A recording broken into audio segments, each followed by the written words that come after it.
Some people think life changes in a single moment, but for Ethan Walker, it happened slowly, quietly, almost invisibly. One skipped workout, one late night, one more day of saying, "I'll start tomorrow."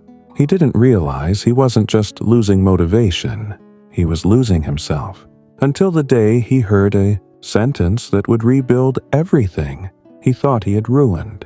Ethan Walker didn't fall apart in one dramatic moment. His life unraveled slowly, quietly, almost invisibly.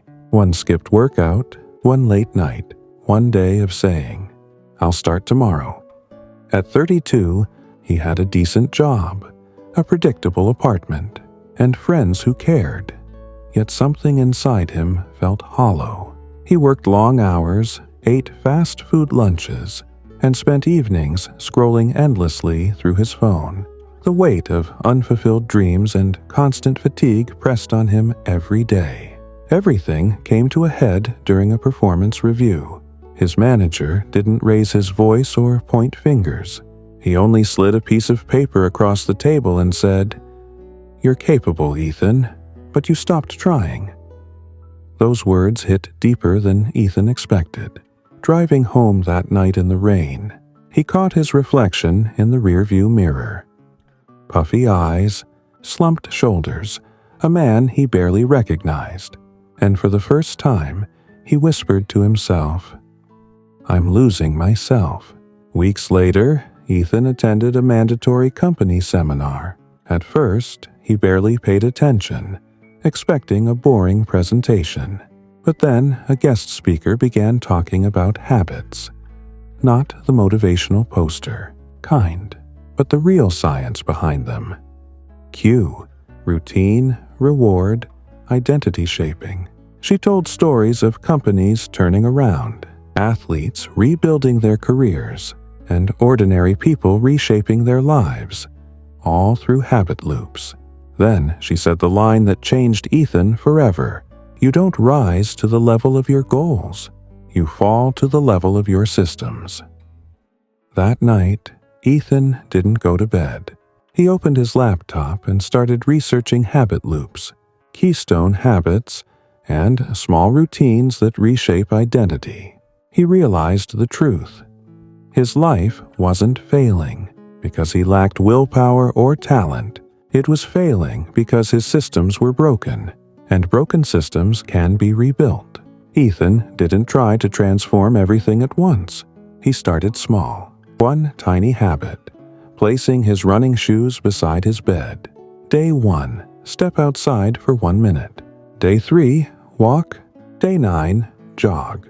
Day 21, 10 minutes of steady running. Each small win made the next one easier. At work, he noticed patterns of inefficiency. Constant email checking, endless distractions, unproductive meetings. He suggested a simple rule. No emails from 9 to 11, only focused work.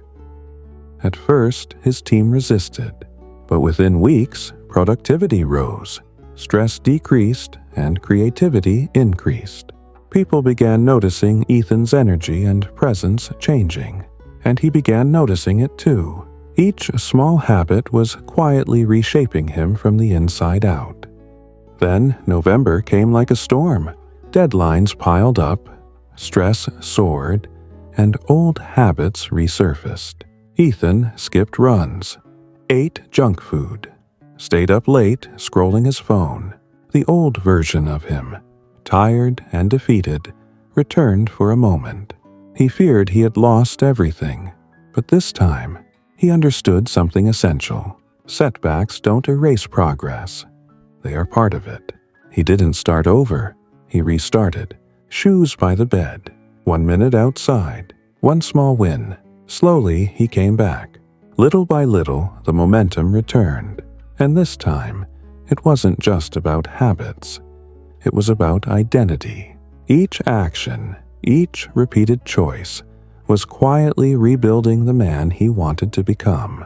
Months later, Ethan stood on a stage in Chicago, addressing hundreds of people.